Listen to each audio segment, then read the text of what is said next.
Hello, and welcome to Keep the Channel Open. My name is Mike Sakasagawa. This is episode 7. This week we are going to be talking with Jeffery Saddoris, who you may know as one of the hosts of the popular podcast On Taking Pictures. Each and every week, as they say on the show, Jeffrey and his co-host Bill talk about the art and science and sometimes the philosophy of photography.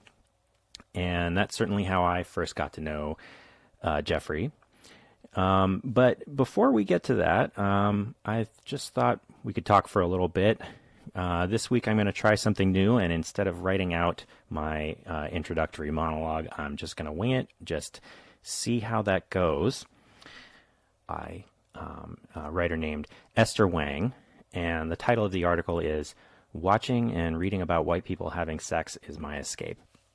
And I'll include a link to that in the show notes, and I definitely encourage you all to go read that for yourselves, and you can form your own opinions on it. But I just thought it was interesting because it was really interesting to notice some of the ways that some of the things about that article and the things that she writes about, how they're familiar to me, in a little bit of a different direction. But let me get there. So what Esther Wang, what she's writing about romance novels and porn, and how she really enjoys reading romance novels, but that all of the books and porn that she watches as a form of escape, always the characters are white characters, even though she herself is, I believe, Chinese. And one of the things that I thought was really interesting about this article was how much of it I could see myself in. That for me, it's not necessarily porn or romance novels, but instead it's science fiction and fantasy, which as genres are typically pretty, character-wise, pretty dominated by white guys. There's a little passage in here that I just thought was really, really interesting, where she's talking about what she loves about these romance novels. So I'll read it to you. It says, "Because here's the secret. The most seductive, complicated pleasure of all. I'm drawn to them because I don't see myself in any of these stories about love and lust and desire, not in spite of it. Because most romance novels are filled with white people falling in love and having sex with other white people. It may seem counterintuitive, but their overwhelming whiteness is one of the aspects I love most about them. I find relief in the fact that I never see myself in their pages. For the most part, Nora Roberts once wrote a novel where a peripheral character was Korean American and a doctor, Natch, and I deeply resented this intrusion into my fantasy land. I love that I never experienced that shock of recognition, and thus I never have to think about how someone who looks like me, with my body, is represented on the page and lives in the world. In these fictional fantasy worlds, not only does racism not exist, race doesn't exist, at least in the ways that we live and experience it on a daily basis." And so, just reading that passage, I was really struck by how I have such a similar experience when I'm reading science fiction and fantasy, because of the fact that in many of these books, all of the characters are white. Even the ones that aren't human are still more or less written like white people, that I just never have to even engage with this sort of head trip kind of stuff that I go through on a day-to-day basis as, a person of color living in the world that we actually live in. But then, on the other hand, this thing that she says about, never experiencing that shock of recognition. On the other hand, I do find myself often really responding to the few instances where I have felt a deep connection, where I have felt reflected in a story. And one recent example of that was I was just recently reading, a couple of weeks ago, I finished reading a book by Celeste Ng, that's NG, and the book is titled Everything I Never Told You. And it was just a fantastic book, and reading it was really thrilling. And it's about this mixed-race family who live in Ohio with a Chinese-American, American-born Chinese dad and who's married to a Caucasian woman. And this is set in the 70s, but so much of reading about this dad's background and reading about his marriage and then also reading about his kids' lives, there was just so much in there that I recognized of myself, and it was not really an experience that I was used to, seeing that much of myself in a book. And the experience just, I don't want to oversell it, but I don't know if this would be overselling it, but it was just breathless reading that, and I felt so gratified to Celeste Ng for putting that on the page in a way that I'd never really seen before, in a way that I could connect with. So it's kind of both. It's kind of both where when I read, oftentimes when I don't want to think about these things, having that escape into fantasy is a very comforting experience. But at the same time, being able to engage with this, having the opportunity to do that, is also something that is gratifying, even if it's not comforting. So that was just something I wanted to talk about a little bit. And, if you've got any similar experiences, if you can relate to either side of that or both sides, I'd really love to hear from you. I'd love to hear your experiences. You can send me an email, podcast@keepthechanneleopen.com. But let's get back to today's show. Today, I'm going to be talking with Jeffery Saddoris, who is, in addition to being a podcaster, is a painter and amateur photographer. He likes to describe himself as an amateur photographer. And as I mentioned, I first got acquainted with Jeffery through his podcast that he does with Bill Wadman. It's a weekly show, releases every Tuesday on taking pictures, and I will include a link to that in the show notes as well.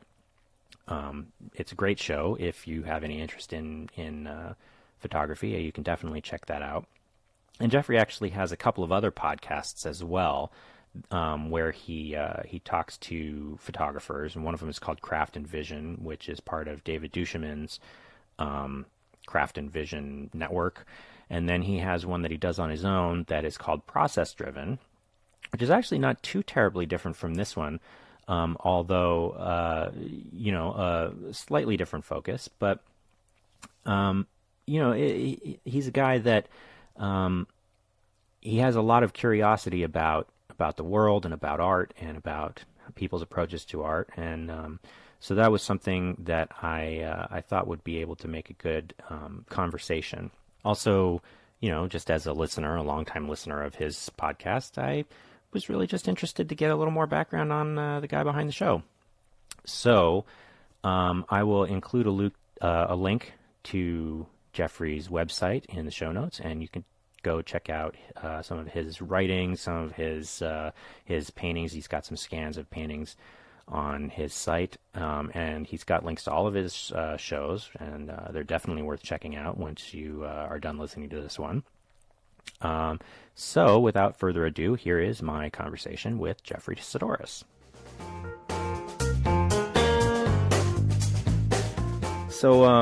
So I've been listening to your show since the beginning. I'm not sure exactly if I started at the beginning, but I know I've heard every episode now. On taking pictures, you mean? Yeah. Well, yeah. I mean, and PD, and right. And I've also heard all your Craft and Vision. You've got a lot of podcasts, man. Thank you. Yeah, it's been fun. I've been very lucky to get to talk to some really interesting people. Yeah. But one of the things there that happens, we hear a lot about what's going on with you on taking pictures. We right. hear a lot about what's going on with you now. We don't get a ton about your background, just little snippets here and there. So now that's on purpose. No. Well, I'm here to turn the tables on you a little bit. It's all been sealed. It's all been sealed. No, but I've been interested to sort of know, because I know you always initially, I don't know if you still do this, but you always initially would introduce yourself as Jeffery Saddoris from fadedandblurred.com, and certainly I know a right. lot of people will know you from that. Right. That was a fun experiment. Yeah, and I think this would have been even before On Taking Pictures, when you were on Abario Nexa's Candid Frame. Mm-hmm. God, that was a fun conversation. We did a couple of those, and he's a good guy. I love talking to him. Yeah. And anyway, he introduced you the same way. Like that was sort of what your the angle on photography was. That almost became my identity in a way. Yeah. But so, I mean, I'm just kind of curious because you didn't start off as a photographer. You've talked a bit on Taking Pictures about. I know I mean, just recently you were talking about technical theater stuff that you did in college, and you've mentioned before that you used to work at Universal. I'm just sort of wondering how did this all come about? Like, how do you go from doing design type stuff at a big company like Universal to going and talking about photography on the internet? Well, it's okay. If we go back very far, like when I was a kid, I was drawing all the time, and wanted to be when I was very young. Had the dream of being an animator at Disney. That was where I really wanted to go. I wanted to, work with the 9 old men, or however many would have been left by that time. So illustration and I hesitate to use the word art, but illustration certainly, because I don't know that I could define art then and what made, Do you think you could define it now? No, probably not any better than I could then. But I was unaware, probably at that age, this is grade school, that there was, they were just pictures. They were paintings. They were drawings, and I didn't. There were no value judgments or assessments at that point of one is necessarily better than another. The people that really influenced me beyond Disney and Hanna-Barbera and getting out of animation, I guess the first sort of serious maybe painter that I really kind of clicked with was Frank Frazetta. The fantasy. Right. Yeah. Right. And because I was into science fiction and I read a lot, that's where I first saw some of his work, where it was on the covers of these books. And there was a terrific little science fiction bookshop near where I lived, and they would have, the fantastic art of Frank Frazetta. And there was another guy named Boris Vallejo. I think that's how you pronounce his last name, or it might be Vallejo, Vallejo. And he was sort of the antithesis to Frazetta, where Frazetta's stuff was kind of almost impressionistic in spots, where it was just this sort of raw energy and there was a lot of impact to the way I responded to it, whereas Boris was very refined and much more polished. So I had these still in the fantasy realm. So I had these two sort of competing aesthetics that I would try and emulate, and would spend hours copying their work. And then I found Greg and Tim Hildebrandt, who did a lot of illustration for the Tolkien universe, and that was another style. And they were fascinating because these were brothers that would work on the same painting. One would start at one end and one would start at the other, and they would work their way toward the middle. And they had such identical brush strokes that you couldn't tell who did what. And I always found that fascinating. So illustration was a huge, not only influence, but a huge source of joy for me. I really enjoyed that. And then photography really started in high school. Sophomore, junior, and senior year were very big photography years for me. I took 2 semesters of photography in school, and then somehow convinced my mother to let me build a darkroom in the garage, and would spend almost every night out in the darkroom, and would buy bulk film in 100-foot rolls and just burn through it, shooting completely mundane scenes, just to be shooting, just to have a camera, and there was something about it was more the technical aspect of it. It was more the science of it that I think I was drawn to than the art of it. I mean, then I didn't know anything about photographers that I'm fascinated by, or that I read about now, Ache or Avedon or Elliot Erwitt, or any of the sort of names that you may have heard us mention on Taking Pictures, which on Taking Pictures has been an incredible source of new photographers for me, either from Bill suggesting things, or my own research, or listeners writing in and go, hey, do you know this person? And then I get to go and look them up, and it's increased my appreciation, it's increased my knowledge, and it's done wonders for my bookshelf, because I then go and get these things to start learning about them, these people. Yeah. But it was really the sort of technical nature of photography that I really found fascinating. And using different papers, using different film stocks, and experimenting with different types of developers, and the first photographer that I really probably identified with by name was a guy named John Iacano, who was a Sports Illustrated shooter. And then from sports photography, I sort of got into photojournalism, and there was a brief period where I thought I wanted to be a photojournalist until, I realized some of the downsides of that, and that's just not where I sit. So from there, I was going to go to be a marine biologist at Humboldt State University, and where that came from, I'm not really sure, but I was registered, I was set to go, and I went to a community college and took a marine biology course there, and maybe that's where it came from. And my marine biology professor said, I don't want to discourage you, but they're hiring people with master's degrees in marine biology to be research vessel deckhands, and I didn't think about the whole ocean aspect of it. And I was into the idea of doing research and studying, but being out on a boat, not being able to see land, I didn't think that through very well. Yeah. A funny story, I actually know a bunch of people in marine biology because I worked for 2 summers. In high school and college, I worked at the Monterey Bay Aquarium. Oh, no. Oh, God, what a beautiful aquarium that is. Yeah. It's a fantastic place. I still say that was probably the best job I've ever had. Wow. What did you do there? When I was in high school, I did what they called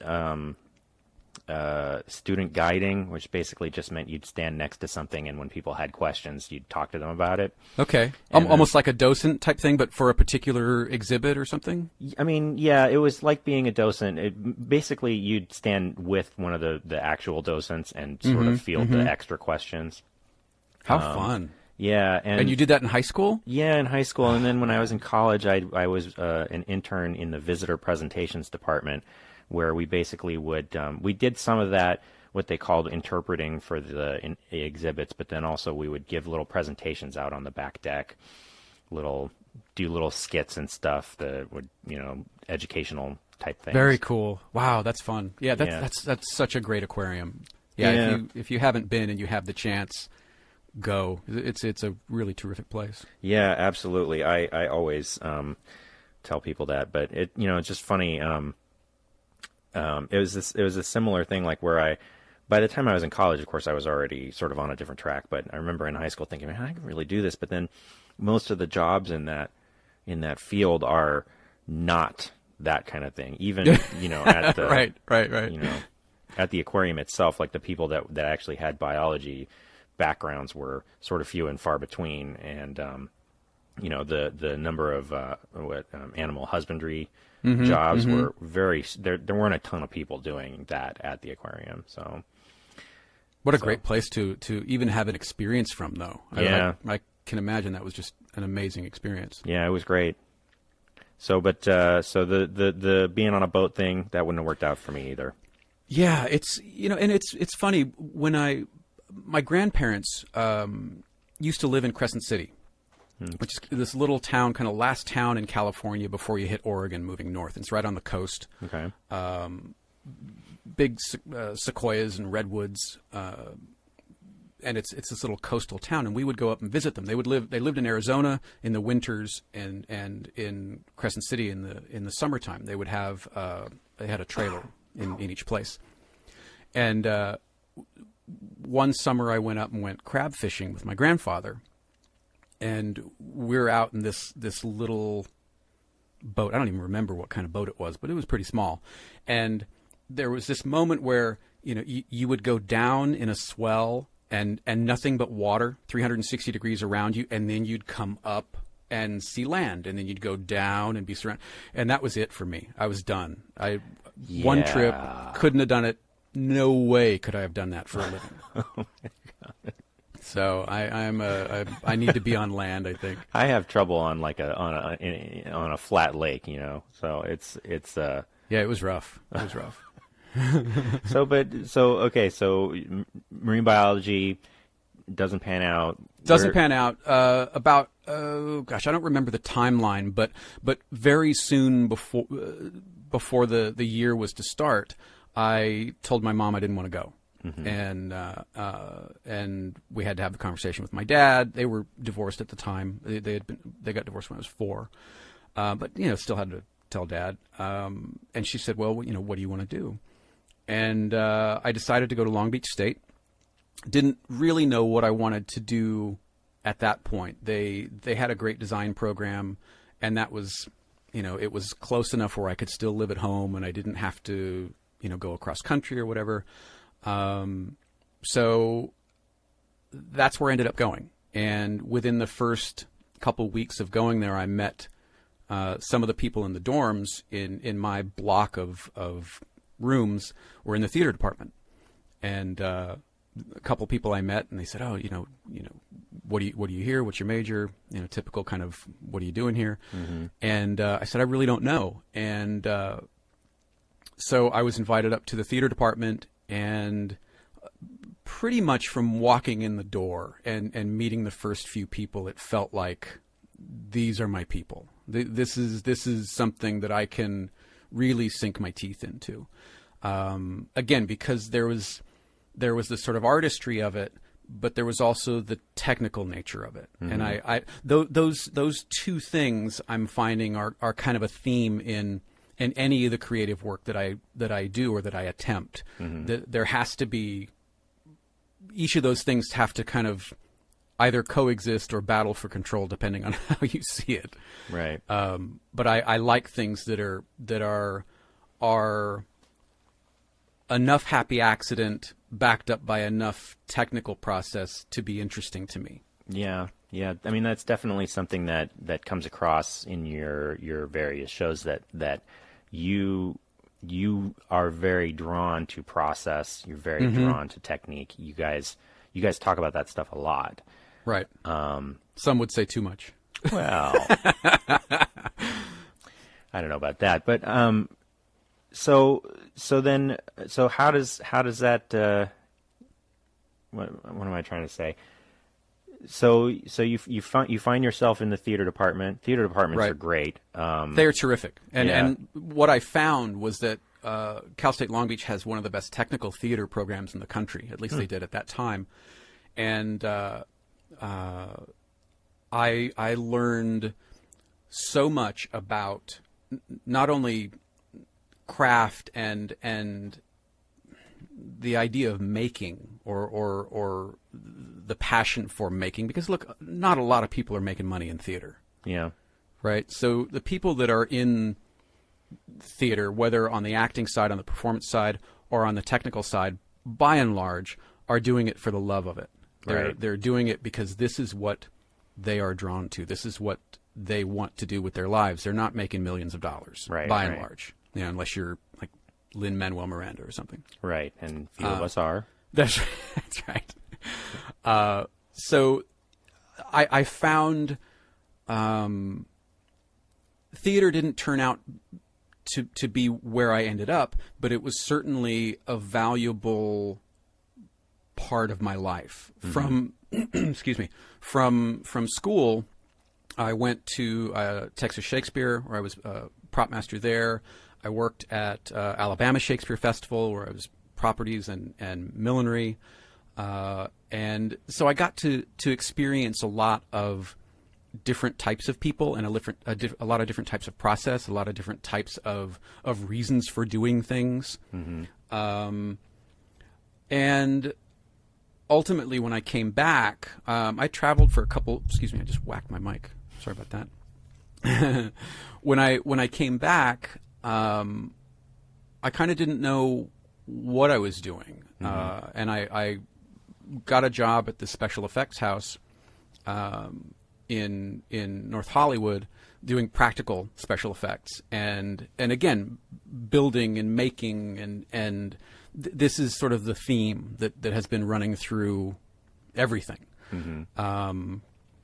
And from there, I found, sort of rediscovered the computer. I had done a little bit with in school with computers, nothing really to speak of. But this was a time when 3D was kind of ramping up, and I worked at this post-production house in LA, and was seeing some of the things that they were doing with 2D and 3D motion graphics, and thought, wow, this is pretty super. I really like this. And I built a machine. I had been building my own PCs for a while, and put together another machine and started learning at the time DOS-based 3D apps, because that's kind of what we had. The good old days. Yeah, the good old days, right? Command line interfaces, and really fell in love with it. The web was really starting to take. I'm missing a lot of time in here, but these are the high points. The web started to take off, and that was really interesting to me. So I started a notebook where I would have like a screenshot of the page that I found interesting on one side, and then the source code on the other, and I just tried to cobble together how things were done, and ended up getting a job as an HTML coder, and at this little design agent, little boutique kind of agency. That moved into a brief gig with GeoCities. Do you remember GeoCities? Yeah, I do. Crazy, remember right? GeoCities. Yeah. This was a while ago, and then I started teaching Photoshop and HTML at this little computer school, and that led to Universal. The agency that I was with called and said, "Hey, there's an opening for a Flash designer at Universal." And I loved Flash. I mean, I was ready to call it, when Flash kind of died. But before then, there were some amazing things that you could do with Flash, especially with some of the animation and ActionScript libraries. You could really do some fun stuff that HTML5 obviously wasn't a thing. So Flash was kind of the only game in town for the type of content that you could create with it. Yeah. And I really enjoyed kind of monkeying around with it. I'm not a coder by any means. I know enough to break and sometimes fix, but that was enough. That was enough for me to really have a lot of fun with it. So I went up for this thing at uni and got it, and started as a contractor there on the Flash team, building the sites for theme parks. And there was an opening on staff, and I really pushed for it, and so they made me an art director, and was there for 3 years, I guess. And then one of the mergers happened, and they laid off a bunch of people, entire divisions, and our division was one of the divisions that was let go. And then I stayed on for a while as a contractor with Universal Pictures. So fast forward a little ways after that, and I was teaching Photoshop at a photo school here in Southern California. And, well, actually there in Southern California, since I'm not in Southern California anymore. It's the old habits, right? Right. And that led to Faded and Blurred, creating this thing. And that was, Faded and Blurred came out of one of the photo walks, the Scott Kelby Worldwide Photo Walk, that one of the other instructors and I had a bunch of students that came with us, and we did this photo walk in Chinatown. And for those who don't know, every year, I don't even know if it's still going on. Is it still going on? It might be. Anyway, there was this thing called the Worldwide Photo Walk. It might still be going on. I'm not sure. And on a particular day, there were sort of synchronized photo walks all over the world. And you would meet up at your node and do a photo walk for a couple hours and then post the photos, and they'd give away prizes and things like that. So we had this group that were kind of wandering around, and the time came, the sort of designated time came to end, and people were like, no, let's keep going. So we did, and we ended up walking around downtown Los Angeles for 9 or 10 hours. And it got to be dark, and it came to the end of it, and people were like, well, when can we do it again? And we said, well, the next one is next year. And they said, no, let's do another one. Let's get together again. So we did, and Faded and Blurred started as just a one-page sort of flyer, if you will, so people could keep track of when these photo walks were. And we started doing them monthly. And I don't remember how many we did, but it got to the point, like, I think the biggest one, there was 120 people, 130 people there, just sort of wandering around en masse. And we did them all over Southern California. And that's Faded and Blurred just kind of came out of that. It evolved into sort of posting things that were interesting within photography. Whether it was, an interesting photographer or gear news, there was some of that. We started doing spotlights on particular photographers, and it was all really out of kind of rediscovering this love for photography and learning more about it, more than really I ever did before. I mean, I had my sort of comfort zone or my niche that I was part of, but rediscovering it, 20-something years later, and picking up a camera again was interesting, to say the least. Yeah, it's and interesting too. To hear you say this, that I didn't realize that was the genesis of Faded and Blurred. Mm-hmm. It's interesting because it seems like a lot of your projects really have this real community-oriented focus. That, like, what you guys have built with On Taking Pictures in terms of your group on Google Plus, and that's something that I've always thought was very admirable about what you're doing there. Oh, thank you. Being able to build communities.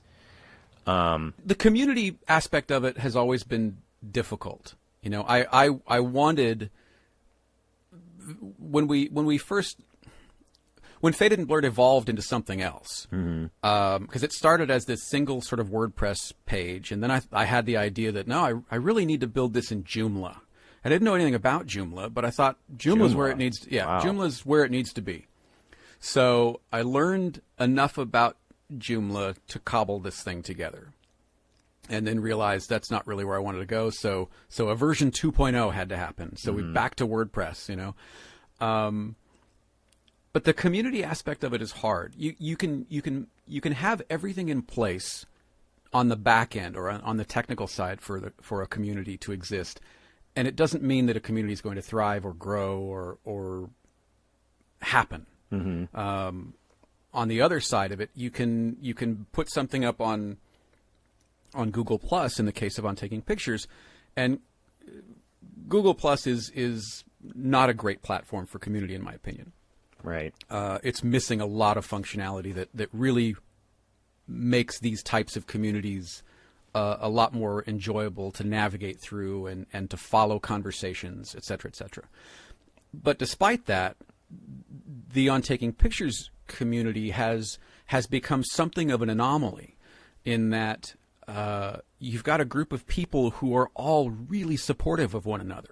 There aren't these sort of flame wars or choosing of sides on Nikon or Canon or Pentax or Olympus, whatever, Mac, PC. There's none of that. It's this incredibly supportive community where people are just sharing the way they see the world, whether that's in their families or artistically. That's what I find fascinating about it. Mm-hmm. Yeah. I mean, I think there's a lot of value in finding ways to bring people together. It's definitely something I'm interested in for myself. I've tried different experiments along those lines. I've actually been running a web forum on my own website for 13 years now. And somehow it manages to continue. I'm not even hardly involved with it anymore, and it manages to continue on its own somehow. It's funny, these things take a life of their own. It's fascinating. At a certain point. Yeah, it's fascinating. But having a place where you can bring people together and have these kinds of discussions and find support for these interests is, it's really what. People always talked about as the promise of the internet, and we see so little of that. Sure. But it's always been kind of. I'm always impressed when I see people being able to pull that off. Yeah, and I don't claim to have any responsibility for that at all. Believe me. I mean, that just has sort of grown and become what it is. I mean, I'm there to look through work, and I comment and I like things, and I have been wildly inspired by a lot of the work that goes up there. There are some terrific shooters, and they are shooters that you have probably never heard of and may never hear of, but they are putting up some really fantastic work that makes me want to pick up my camera and go out and shoot. And so in that respect, it's something that I really didn't plan for. Right. I think maybe we planned for discussion about the show or questions about episodes or, whatever reason it is that you put these things up to begin with. But one of the wonderful things that's happened with that forum, with that platform rather, is there have been real life friendships that have come out of it. People are meeting up on their own, completely independent of us, in different parts of the world, and are, hanging out IRL, as the kids say, which I think is again, that's something that I could not have planned. I couldn't have made happen, but it has happened. And that's one of the amazing things about this sort of community aspect of doing a show or having a project. I've met people here in DC that are listeners. I've been, to New York and met up with people. We're going to New Orleans to meet up with people. That part of it is fascinating, and it's not the impact of that is not wasted on me. Yeah, I wouldn't say either that. I actually do exactly the same thing where, with this forum that I've been running forever. I'll say, well, it really had nothing to do with me. Like I provided a space, and then it kind of, it just happened to happen on its own almost. But, one of the things, when you say something like that, I think that you don't want to discount too much that the core of what has brought these people together is, a common listenership to your show. And what I think really comes out of that is, whether it's you talking with Bill on taking pictures, or whether it's the kinds of conversations that you have with people on Process Driven, that, or even the writing that you've done, is that the common thread there is that you are trying to make connections with other people. Sure. Sure, and being curious about other people. That's been a big motivator. There's curiosity is a really fantastic thing when you're able to sort of get out of your own way and not look at the downsides of it or your own sort of fears around it. Being curious is I don't know, it's almost more important than being passionate. Although I don't think that you can have. I don't think you do well having one without the other. Yeah, I get a little wary of the word passion sometimes. I think, it's such a buzzword. Yeah, it's become one of those things. Follow your passion. Yeah, but I kind of think I'm not even sure that passion really necessarily describes how the right feeling for, at least for a lot, not for me anyway, for a lot of feeling, but curiosity is a lot closer, I think both of these, you're trying to, when people talk about this, they're trying to describe some kind of authentic, genuine interest in something. Right. But yeah, I like but the by idea itself, of curiosity. Yeah, by itself. I mean, Dan spoke to this. Dan Winters in one of the talks. He said that, the doing and the passion kind of go hand in hand, and the passion. The doing is sort of the evidence of the passion. The thing, whatever that thing is that you have made or created, or however, whatever word you want to use, that is evidence of the passion. But passion alone can't drive you. You have to move from thinking to doing, from feeling to action, and that's the tough part. At least it has been for me. Yeah, although, you've been certainly making a lot of changes in your life recently, and moving forward with projects. You just recently made a big move, living in your whole life in Southern California, and then moving all the way across the country to DC. Yes, yeah, that was a big one. Yeah, but that had to happen. To be fair, that had to happen. I was in a very dark place. And had been, that place had been growing increasingly dark, I think, over the past several years. So the move anywhere, never mind DC, I had to move somewhere. I had to leave that environment.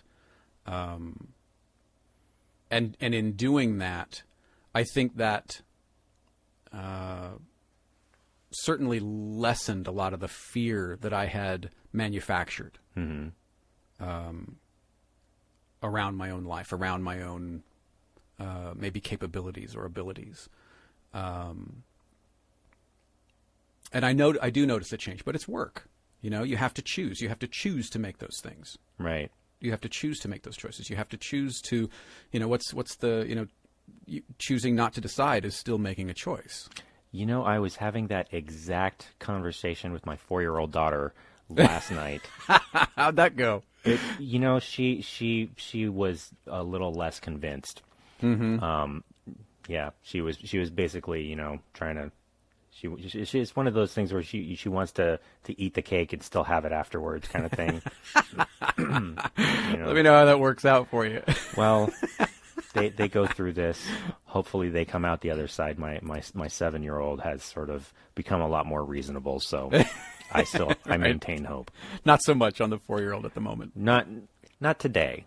Right. Soon, hopefully. Yeah. Yeah, you do. You have to choose, and I had to make a choice. I had to choose not to keep going where I was going. And this is stuff we've talked about on the show. And it's something that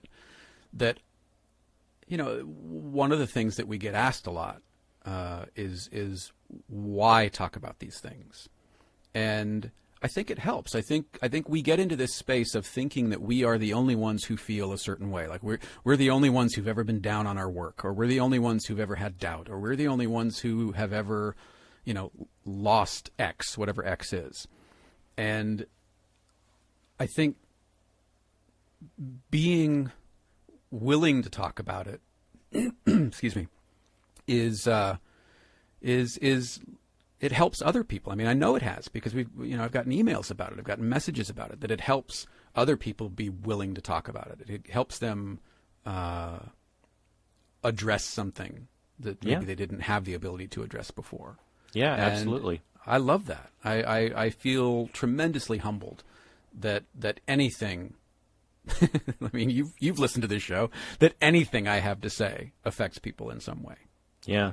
Yeah. No, I mean, I think it's something that that is incredibly valuable, that and you know, I think for me, you know, both as a writer, a photographer, that and even just as a consumer of art, that is something I've now talked about it, I think, in every single episode of this show, that connection is that thing that I'm always looking for, that feeling of like, oh, that I recognize that thing.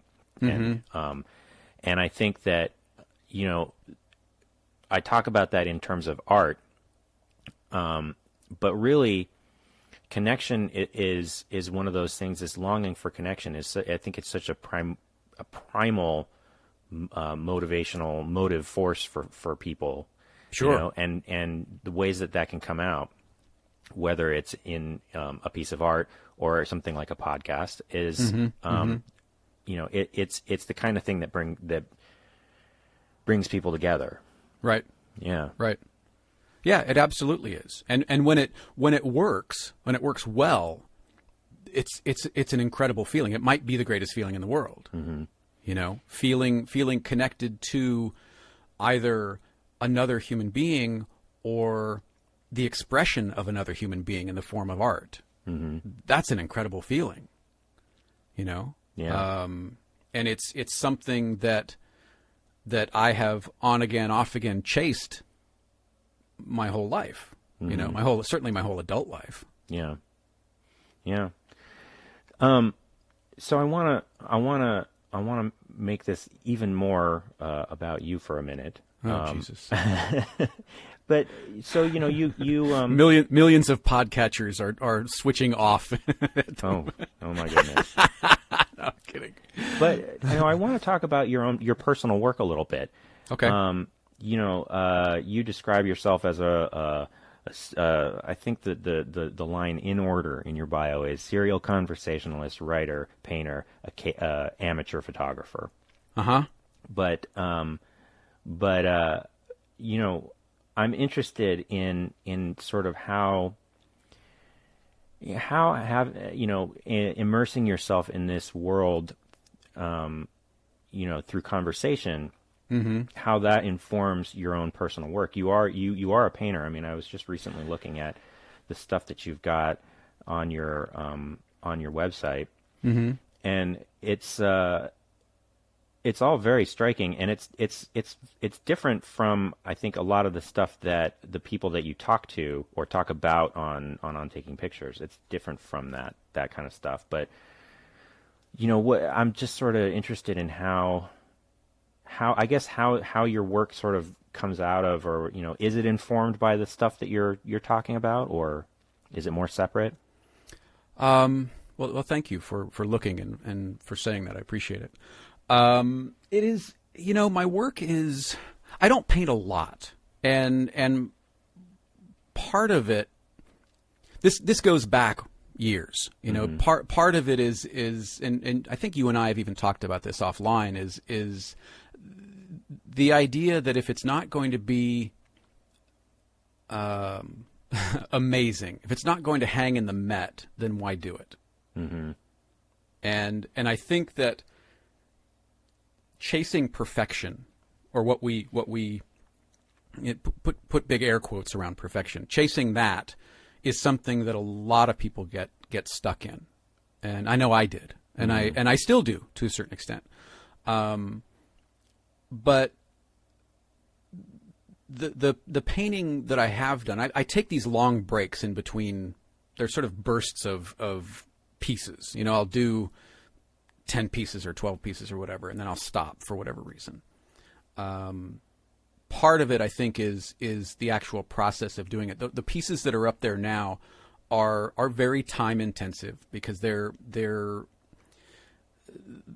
a lot of steps mm-hmm. to get there, And in between the steps, there's a lot of time waiting for layers to dry. Right. And I get bored, frankly. I mean, sometimes it takes, a month to finish something, and I have it in my head the way I think I want it. But by the end of that process, it's often very, if not completely different than what I had in my head. Mm-hmm. And it's taken me a little while to be okay with that, and to be okay with not really being able to control exactly where it goes. Yeah. Right. Mm-hmm. So that's one of the reasons that I go through these fits and starts, is trying to kind of wrap my head around what I want to say with the work versus the potential of where it's going to end up, which may or may not be what I want to say.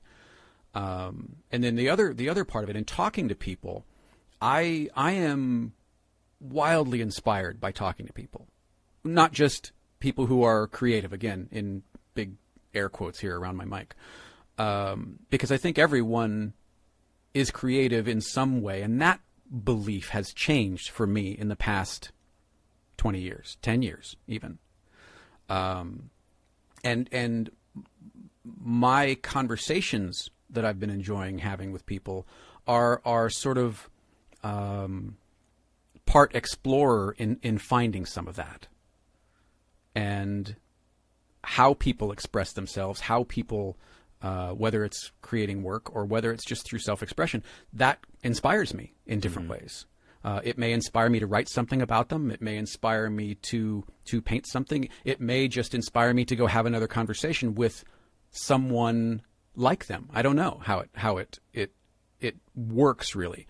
And part of my process lately has been taking myself out of the equation and trying to get out of my own way. Mm-hmm. And not trying to sort of steer the ship quite so hard. And I think that's led to some pretty fantastic experiences. And what I've come to like is not knowing where it's going. Mm-hmm. I have an idea, I think, of where I want it to go, but I really don't know. Yeah. I don't think you can know. But it's interesting. I mean, I'm looking right now at your website, at the paintings that you have on here. There, you say you don't necessarily know where you're going to end up, or maybe what you're trying to say isn't what you end up saying. But there is a pretty strong, thread running through these paintings. Yeah, I think that series that's up there. Yes, I would agree with that. In the way that they turned out, maybe the message is more consistent, or the tone is more consistent, but There's definitely a consistent visual style, but also like thematically.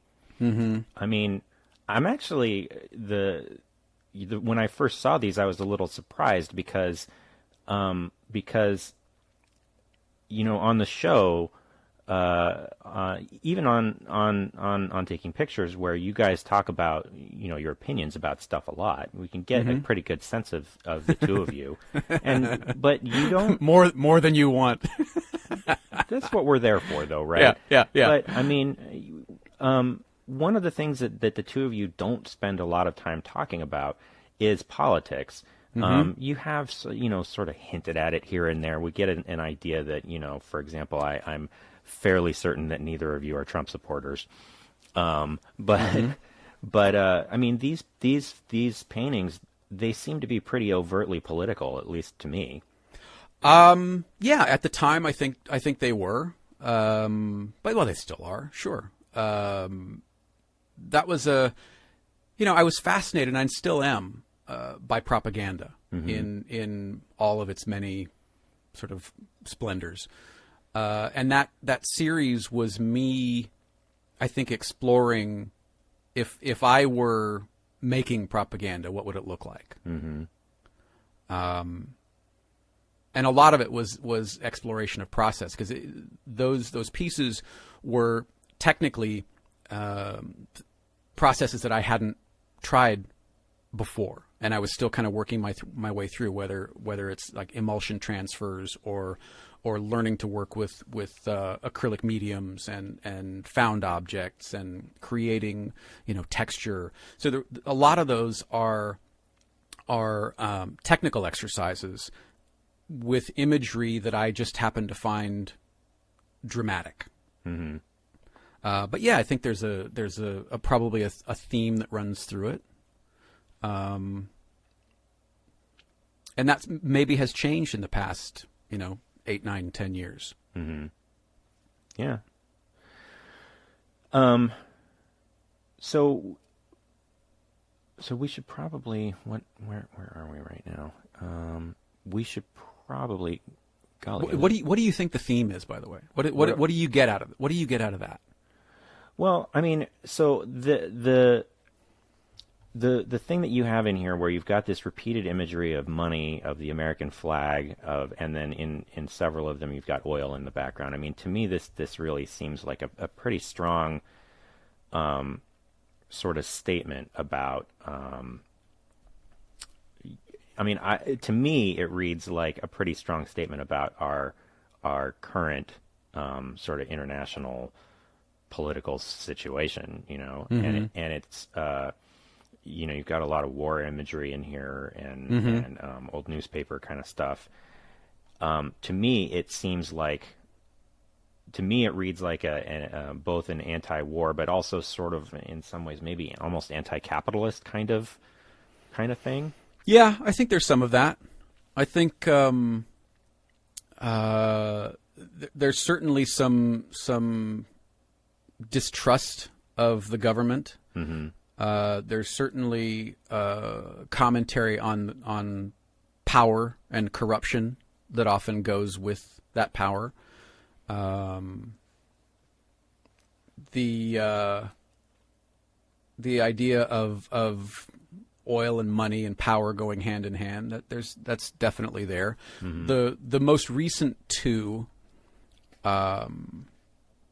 with the sort of redacted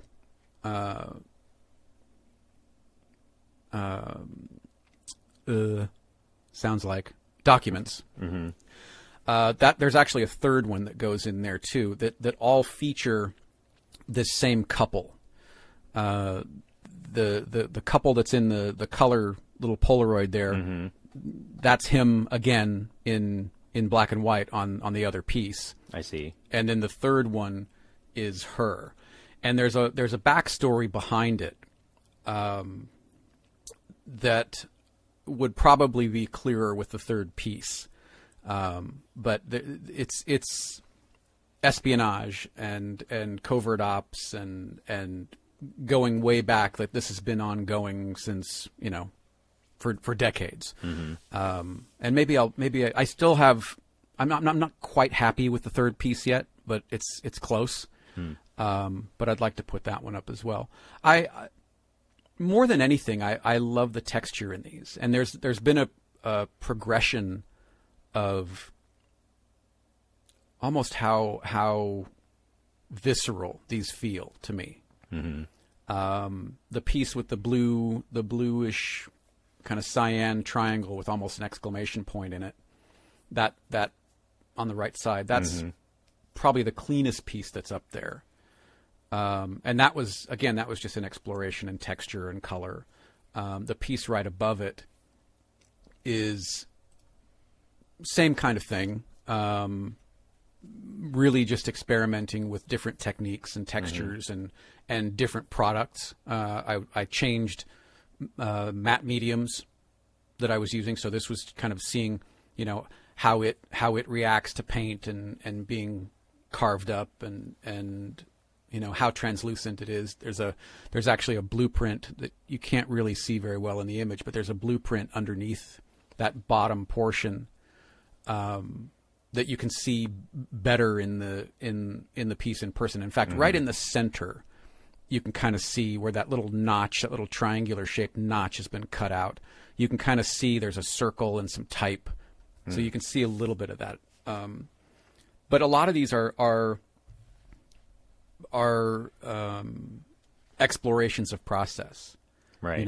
The Fields of Gold, the one with the oil derrick and the flag, that started out as me testing, how good that money would look as an emulsion transfer. Mm-hmm. And I thought, what could I do with this? That's kind of where it came out of. And then Fields of Gold, or not Fields of Gold, One Nation Underground, the one with the crow, that's repurposing a lot of the elements because I had scanned all this money.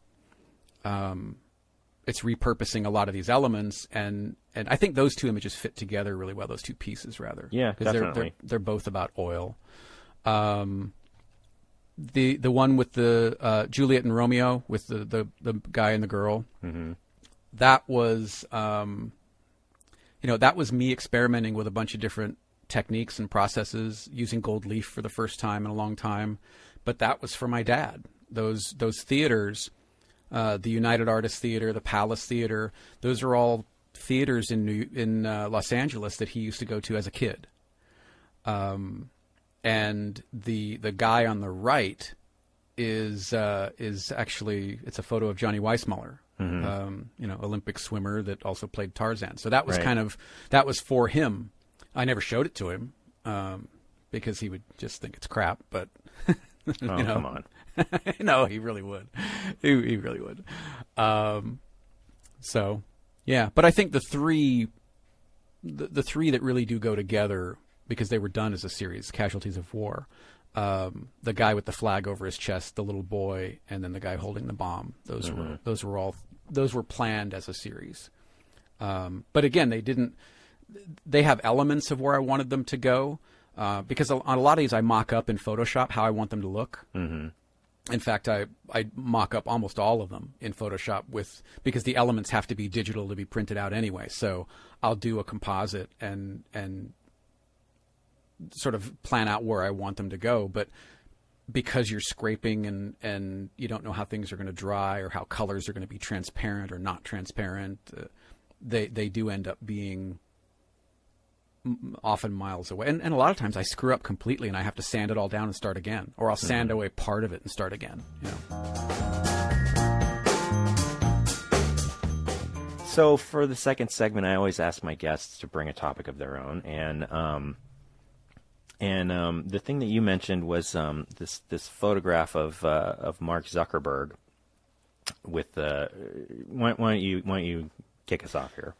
Well, It's a photograph taken, I think it was taken at the Crunchies, the Tech Crunch Awards recently. And it's Mark walking up the sort of main aisle of the auditorium, and he's flanked by audience members who had been given VR headsets. And I can't remember if it was Samsung that gave them out or if it was, Oculus Rift or something. I don't know who gave them out. Anyway, the point of it is, you've got Zuckerberg, the head of Facebook, and on some level, an enemy of privacy and personal information. But then you've got all of these other people sort of, jacked into a metaverse yet to come through VR. And I just found that a little disturbing, that the big thing in tech is finding another way for us not to connect in reality, and I don't know. I don't know if that's somewhere you want to go, but I just found that image kind of striking, and in that we've been talking about community, our virtual communities, sort of the next evolution of virtual communities, is that where they're going? I'm trying to create communities that inspire real life connection, or at least be a part of communities that inspire real life connection, let alone create them, because I don't think I can create them. But this idea that here's another sort of step removed from physical interaction and physical connection is odd to me. Yeah, I mean, I think it's an interesting thing, because it's like I've been talking about this with a few different people, that there's this sense, I think, that a lot of people have, where you'll see people not maybe everybody's engaged with their phone, or or stuff like that, something like this photograph, that you'll say, well, what about the human contact? What about interaction? But I think one of the things that's missing from that is that when you see a teenager on their phone, they are interacting with someone. It might be in a different mode. Absolutely. I think one of my problems with this is it really does cloister you away from the world around you in a very real and physical sense. Mm-hmm. If I'm walking down the street with my phone, I still have the periphery of the world around me. Even Google Glass, something like that. If you're walking or in a coffee shop or a restaurant or a bookstore or wherever, you still have the world around you. Mm-hmm. And this headset idea where the only thing that is in your world is what's on screen is just, it's odd to me. It is odd. That's certainly true. I always wonder if, when I'm thinking about that, seems really weird, whether this is, like, if I'm going to put a value judgment on it, is that because of some absolute value that, exists in the universe, or is this really just me expressing a fear that I have about people who are going to come after me not valuing the things that I value? What would they come after you for? No, I mean like the people that are younger than me. The people. Oh, okay, that kind of okay. Yeah. I don't know. I mean, if this is the evolution, if we go from let's say computer, which you had to be in a specific place to use, okay, referring to a desktop, to laptop, which allowed you to take that computer many different places, to phone that lets you take that device any place, to now VR where you don't even have to go to a place. That's an odd evolution. I hate to even label it, but it feels like an unhealthy evolution. Yeah. I mean, it does. Although, on the other hand, the VR has the potential for, like, you can kind of imagine. It's not there now, but you can kind of imagine a future where virtual reality gets much better, where, and this is sort of now delving into the realm of just total philosophy, but like, at some point, what you'd hardly even be able to tell the difference, And so one of the things that people get in about technology now is that people don't make eye contact, people don't speak, they just text. But at some point with virtual reality, that might not be the case. You would be making eye contact, you would be speaking, Potentially. I mean, but what are you making eye contact with? You're making eye contact with a screen. Not necessarily the world around you. I mean, it's certainly the virtualization of physical space. Yeah, I guess what I wonder is there, and this is actually something I talked about with one of my previous guests, Drew Nikonovich, that is there necessarily a difference between the impact that an experience can have? Is it a less human impact because it's in a virtual space, a less human experience? And I don't know if it is. I don't know. I think it depends on the experience, And let's say take this one other step. Did you ever see a film called Brainstorm? No. Okay, Brainstorm, terrific film. Christopher Walken, Natalie Wood, Cliff Robertson. I know the cover of that movie, though. I think they had it at the video rental store when I was a kid. Great movie, really great movie. And the premise is that they create this headband, that sensors are attached to. The headband has sensors in it that interface basically with your brain, so you can see what others have seen, feel, smell, taste, etc. Okay, and all these things are recorded and can be played back. If I record myself eating spaghetti and meatballs and drinking wine, and then you play that back, you experience not only what I'm seeing, but what I'm feeling and all of the sensory experience that goes along with that. Mm-hmm. Is that just as good as experiencing the meal firsthand? I mean, on a purely sort of neurotransmitter level, it might be indistinguishable, but on a human level, is it the same? Well, I mean, I think that's an interesting question. I mean, it depends on sort of how you approach what experience even is. I mean, a lot of people will say that all of our experiences just map to different, physical brain states, and in that case, there wouldn't be a difference necessarily.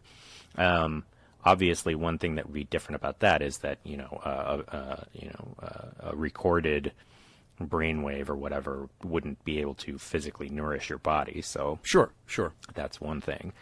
I think that, and it's things like that that always sort of, I think that sometimes I feel like these fears that people have about technology and the future, that I think there is always going to be there's always going to be a need for human connection, and there's always going to be a need to be in the physical world, I don't know, I'm just not too worried about it. If you want to know one of the things about that particular photograph that concerns me a bit more is, just to take this in a completely different direction, is, as far as I can recall, there are no women at all in that picture.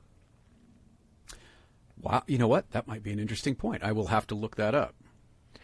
So, I think that actually speaks to a more interesting, not more interesting, but just a different take that's maybe a little more applicable to today. That, what are the structures of power that are in play in this photograph? What are, Zuckerberg being like this sort of, iconic millennial, rich white dude that right. surrounded by a sea of VR automatons, but then also there are no women at all, and I'm not even sure there are any people of color in it. I am looking at the photo now. I can't see any women in it. Yeah.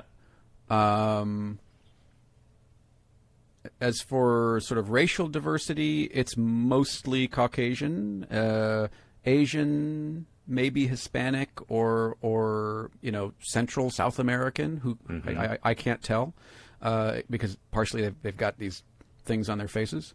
Yeah. But I mean, to your point, I don't see any women in there. Yeah.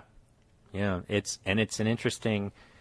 Does that speak to that venue particularly, or that event particularly, or does that speak to a larger topic of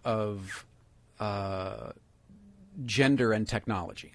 Well, I mean, Silicon Valley in particular, and tech in general, as an industry, is well known for having for being really supremely underrepresented when it comes to women and some so-called minority racial groups. Obviously, like Asians and South Asians, East Asians and South Asians are not underrepresented in tech, but Black and Latin people are. And women are. I mean, like I'm an engineer for my day job, and in my entire company, I think that we have, or at least my entire division, we have maybe 60 people in our office, and in the engineering staff, I think we have 2 women. Wow! Out of the 60. Yeah, I mean, there are 2 or 3 other who do HR and admin and accounting and stuff like that. That also would be part of that 60. But as far as the technical staff, I think it's just 2. And do you think that's fairly indicative? Is that a fairly accurate cross-section of tech as a whole? Oh, yeah. In terms of ratio? Yeah, absolutely. And it's not just that. I mean, like, it's not just that there are few women. It's like there's actually a fair amount of almost naked hostility to the idea of bringing women in, where it'd be like, well, I don't like, why should we, like, I don't want to have to lower my standards to have just to bring a woman in just because she's a woman, and which is like, just the idea of it is just kind of mind-boggling. It's an odd position to take. Yeah, as though there are no qualified female candidates out there. Right. But and when a photograph like this, which is definitely squarely aiming at the future of technology, you sort of get an idea of what the people in charge of these tech companies, what they think of the future. Well, and I think just the two of us having a discussion about it, where you click more with this photo as it pertains to sort of the behind the scenes or the makers of tech, and my first reaction was to the consumer. Mm-hmm. I think that's interesting as well. Yeah, I mean, but even as on a consumer level, I think that this type of thing, tech is generally marketed a lot more heavily towards men, even though women use phones, women use computers. Like sure. I don't know. I think that there's definitely a conversation about that ought to be had. Whether I'm personally able to affect any meaningful change in that industry, I don't know. Well, I think that just being willing to raise the topic and give it attention on your own show, you get to do that. You get to decide to do that. Yeah. And whether it goes anywhere, well, I mean, this is going back to our previous conversation that you can't really know that. Yeah. You could put up the most thought-provoking conversation in the world, but if it doesn't get traction for whatever reason, it's going to get trumped by a cat playing piano or something. Well, I mean, let's be honest. Piano Cat is pretty compelling. It really is.